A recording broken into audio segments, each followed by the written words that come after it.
कर्नाटक के विजयपुर में किसानों की 1200 एकड़ जमीन पे पहले वक्फ बोर्ड ने नोटिस भिजवा दिया। अब जब हंगामा हुआ, पूरे देश में इस पर चर्चा शुरू हुई, तो कर्नाटक के मुख्यमंत्री जी ने अधिकारियों को कहा कि आप अपनी नोटिस वापस ले लो। एक तरफ कर्नाटक के वक्फ मंत्री जगह जगह किसानों की जमीनों पे नोटिस भिजवा के उसको कब्जा करवा रहे हैं, दूसरी तरफ मुख्यमंत्री जी अपनी इमेज ठीक करने के लिए और कांग्रेस की इमेज ठीक करने के लिए वो नोटिस वापस करवा रहे हैं। कई बार तो ऐसे लगता है ये मिला जुला खेल चल रहा है। एक सबसे बड़ी बात यह है कि कर्नाटक में वक्फ मंत्री तो है, लेकिन हिंदू दान मंत्री नहीं है। कर्नाटक में वक्फ बोर्ड तो है, लेकिन हिंदू दान बोर्ड नहीं है। कर्नाटक में वक्फ ट्रिब्यूनल तो है, लेकिन हिंदू दान ट्रिब्यूनल नहीं है। कर्नाटक में वक्फ सर्वेयर तो है, लेकिन हिंदू दान का सर्वे करने वाला कोई नहीं है। ये भेदभाव क्यों हिंदुओं के साथ? और ये तो केवल वक्फ की बात है, कई बार चर्चा हो चुकी है। कानून महाघटिया है, कानून सड़ा हुआ है, संविधान के खिलाफ है। केवल और केवल भारत को इस्लामिक देश बनाने के लिए कानून बनाया था कांग्रेस ने। ऐसे उन्होंने 50 कानून बनाए हैं कांग्रेस ने, जिसमें से लगभग 25 कानूनों को मैंने कोर्ट में चैलेंज किया हुआ है। अंग्रेजों ने जो डिवाइड एंड रूल की पॉलिसी किया था, उसी को कांग्रेस ने आगे बढ़ाया। जो काम मुगलों ने किया था इस्लाम को फैलाने का, कांग्रेस ने वही काम किया कानून बना बना के। जो काम अंग्रेजों ने किया यहाँ क्रिश्चियनिटी को फैलाने के लिए, कांग्रेस ने उसी काम को भी आगे बढ़ाया कानून बना बना के। तो ये वक्फ बोर्ड, वक्फ ट्रिब्यूनल, वक्फ एक्ट, ये सारा का सारा केवल और केवल भारत को इस्लामिक बनाने के लिए किया गया। दान अपनी चीज की जाती है, दूसरों की नहीं। अपना पैसा दान किया जाता है, दूसरों का पॉकेट मार के नहीं। अपनी गाड़ी दान की जाती है, दूसरों की गाड़ी चोरी करके नहीं। और जमीन अपनी दान की जाती है, जो खुद की अपनी पैसे से कमाई गई हो या पुश्तैनी जमीन हो, दूसरों की जमीन कब्जा करके नहीं। लेकिन यहां उल्टा हो रहा है। इसलिए मैं बार बार कहता हूं, फिर से कह रहा हूं, बाबर, हुमायूं, तुगलक, गजनी, गोरी, टीपू सुल्तान को वक्फ का अधिकारी नहीं थे, बिल्कुल अधिकार नहीं था, क्योंकि ये जमीन भारत के लोगों की थी, हिंदुओं की जमीन थी। हिंदुओं की जमीन कोई वहशी दरिंदा कब्जा करके उसको दान नहीं कर सकता, वक्फ नहीं कर सकता। आज़ादी से पहले जो 50,000 एकड़ जमीन थी, वो पूरी की पूरी जमीन सरकार के पास जानी चाहिए, केंद्र सरकार के पास जानी चाहिए। और आज़ादी के बाद जो जमीनें हैं, उन सब का ऑडिट होना चाहिए। गरीब आदमी कभी दान नहीं करता। सच्चर कमेटी कह चुकी है मुसलमानों की हालत खराब है, और वास्तव में जो गरीब हिंदू थे वही कन्वर्ट हुए। जो अमीर थे, जो लड़ने वाले थे, जो जजिया देने के में सक्षम थे, वो कन्वर्ट नहीं हुए।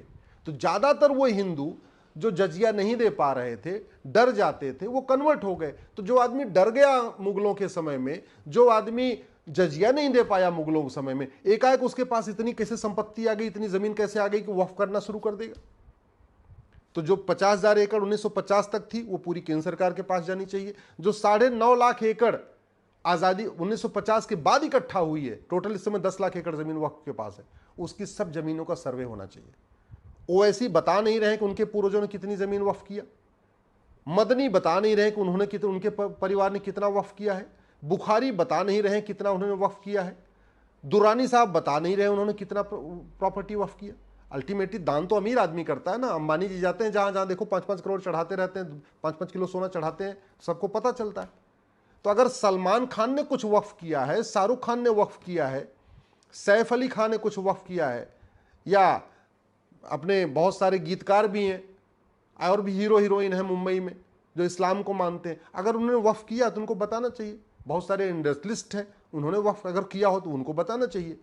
लेकिन अगर उन्होंने वक्फ किया है तो मुंह ज़बानी तो नहीं किया होगा, बाकायदा लिखित में किया होगा। जब लिखित में किया तो कागज़ दिखाने में क्या दिक्कत है?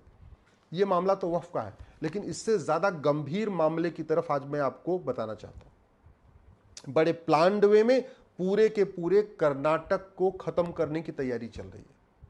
कर्नाटक के प्रत्येक जिले की डेमोग्राफी बदल चुकी है। विश्वास नहीं है तो 2024 में लोकसभा चुनाव हुआ है, इस किसी एक लोकसभा की कर्नाटक की वोटर लिस्ट उठा लीजिए, और 1999 में भी लोकसभा चुनाव हुआ था, 1999 की वोटर लिस्ट ले लीजिए। जनगणना 10 साल के बाद होती है, लेकिन जब वोटर लिस्ट हमेशा अपडेट होती है चुनाव के पहले। लोकसभा का चुनाव होता है तो भी वोटर लिस्ट अपडेट होती है, विधानसभा का चुनाव होता है तो भी वोटर लिस्ट अपडेट होती है, पार्षद प्रधान का चुनाव होता है तो भी वोटर लिस्ट अपडेट होती है।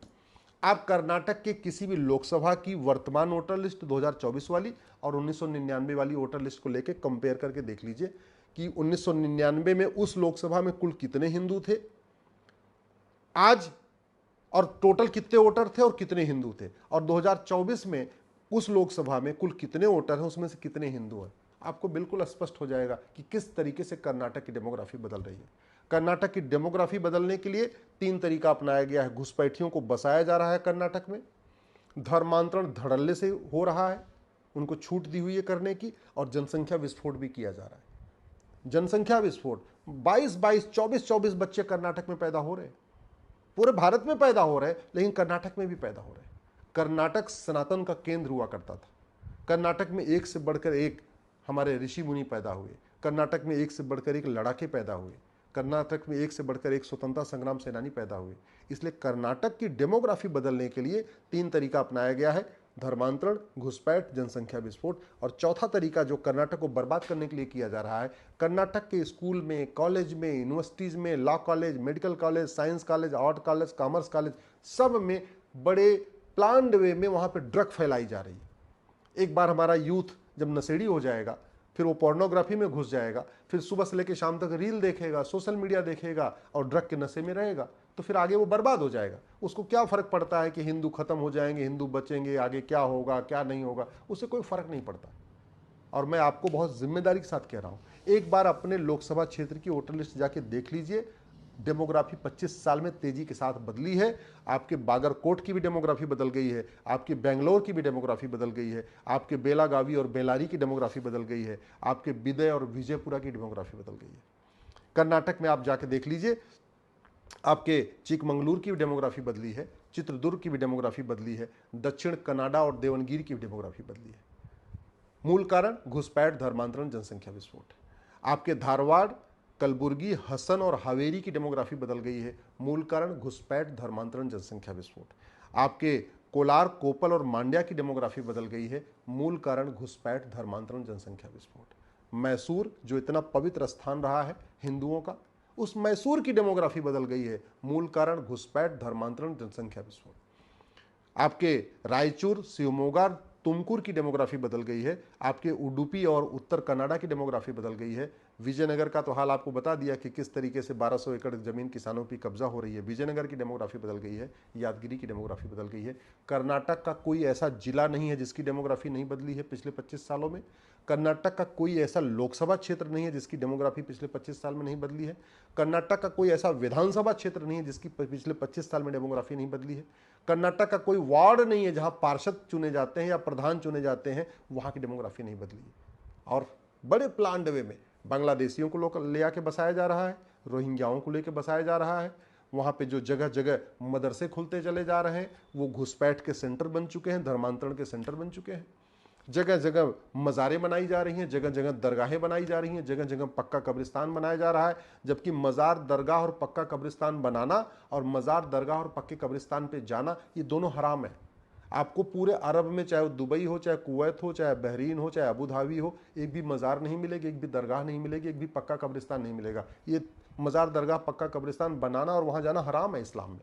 ला इलाहा इल्लल्लाह का मतलब अल्लाह के अलावा किसी की इबादत हो ही नहीं सकती है। फिर मज़ार, दरगाह में किसकी इबादत हो रही है? और बड़े तेज़ी के साथ बनाया जा रहा है। वक्फ बोर्ड कब्जा करता जा रहा है ज़मीनों पर। कर्नाटक में नदियों के किनारे की ज़मीनों पर अवैध निर्माण हो रहा है, हाईवे के किनारे पर अवैध निर्माण हो रहा है। आप कर्नाटक में जितने जंगल हैं वहाँ देखिए किस तरीके से बड़े प्लान्ड वे में बांग्लादेशियों को ला ला के वहाँ बसाया जा रहा है। पहले झुग्गी बना लेते हैं, फिर धीरे धीरे वहाँ पे छोटा सा स्ट्रक्चर खड़ा कर देते हैं, फिर मकान बना ले रहे हैं। हाईवे के किनारे पे ज़मीनें कब्जा हो रही हैं, रेलवे के किनारे की ज़मीनें कब्जा हो रही हैं, पार्कों के किनारे की ज़मीनें कब्जा हो रही हैं, बस अड्डों के आसपास झुग्गियाँ बनाई जा रही हैं, एयरपोर्ट के आसपास आप थोड़े दूर निकल के देखिए किस तरीके से वहाँ झुग्गियाँ बनती चली जा रही हैं।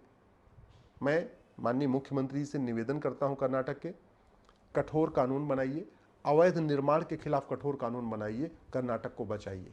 ड्रग स्मगलिंग के खिलाफ कठोर कानून बनाइए, कर्नाटक को बचाइए। कर्नाटक को बचाना है तो धर्मांतरण के खिलाफ कठोर कानून बनाइए। कर्नाटक को बचाना है तो जनसंख्या विस्फोट के खिलाफ कठोर कानून बनाइए। कर्नाटक को बचाना है तो घुसपैठियों के खिलाफ कठोर कानून बनाइए। कर्नाटक को बचाना है तो जो मज़ारे, दरगाहें बनती जा रही हैं, इनको बचाइए। नहीं तो आए दिन जिस तरीके तेज़ी के साथ कर्नाटक को बदलने की कोशिश हो रही है, 15 से 20 साल के बाद वो कर्नाटक नहीं होगा जो आज है। कर्नाटक बहुत बदल चुका है, बहुत तेज़ी के साथ बदल चुका है, बचाना बहुत ज़रूरी है।